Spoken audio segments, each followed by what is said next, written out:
بسم الله الرحمن الرحيم والطور وكتاب مسطور في رق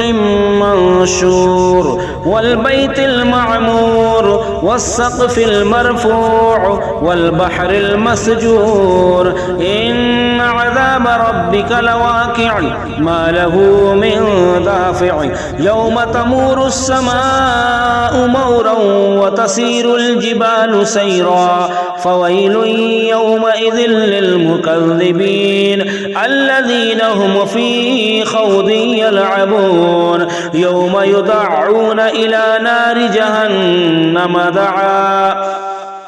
يوم يدعون إلى نار جهنم دعا هذه النار التي كنتم بها تكذبون أفسحر هذا أم أنتم لا تبصرون اصلوها فاصبروا أو لا تصبروا سواء عليكم إنما تجزون ما كنتم تعملون إن المتقين في جنات ونعيم فاكهين بما آتاهم ربهم ووقاهم ربهم عذاب الجحيم كلوا واشربوا هنيئا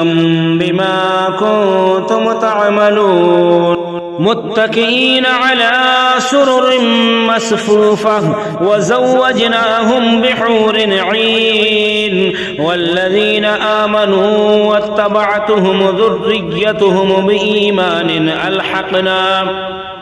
بإيمان ألحقنا بهم ذريتهم وما ألتناهم من عملهم من شيء كل امرئ بما كسب رهين وأمددناهم بفاكهة ولحم مما يشتهون يتنازعون فيها كأسا لا لغو فيها ولا تأثيم ويطوف عليهم غلمان لهم كأنهم لؤلؤ مكنون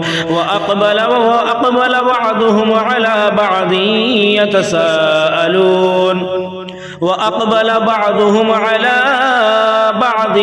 يتساءلون قالوا إنا كنا قبل في أهلنا مشفقين فمن الله علينا ووقانا عذاب السموم إنا كنا من قبل ندعوه إنه هو البر الرحيم فذكر فما أنت بنعمة ربك بكاهن ولا مجنون أم يقولون شاعر نتربص به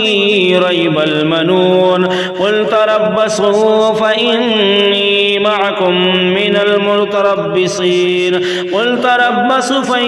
تربصوا فإني معكم من المتربصين أم تأمرهم أحلامهم بهذا أم هم قوم طاغون أم يقولون تقوله بل لا يؤمنون فليأتوا بحديث مثله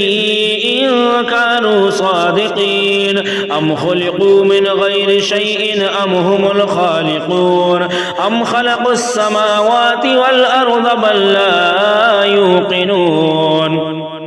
أم عندهم خزائن ربك أم هم المسيطرون أم لهم سلم يستمعون فيه فليأت مستمعهم بسلطان مبين أم له البنات ولكم البنون أم تسألهم أجرا فهم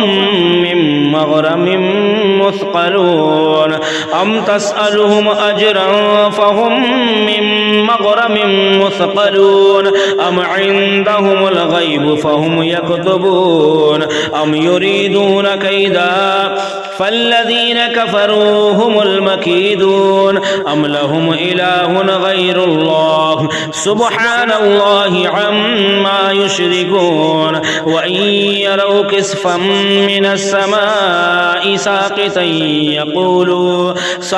يقولوا سحاب مركوم فذرهم حتى يلاقوا يومهم الذي فيه يصعقون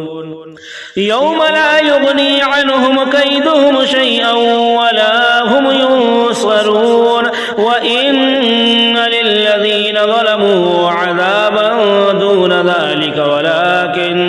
ولكن أكثرهم لا يعلمون واصبر لحكم ربك فإنك بأعيننا وسبح بحمد ربك حين تقوم ومن الليل فسبحه وإدبار النجوم صدق الله العظيم.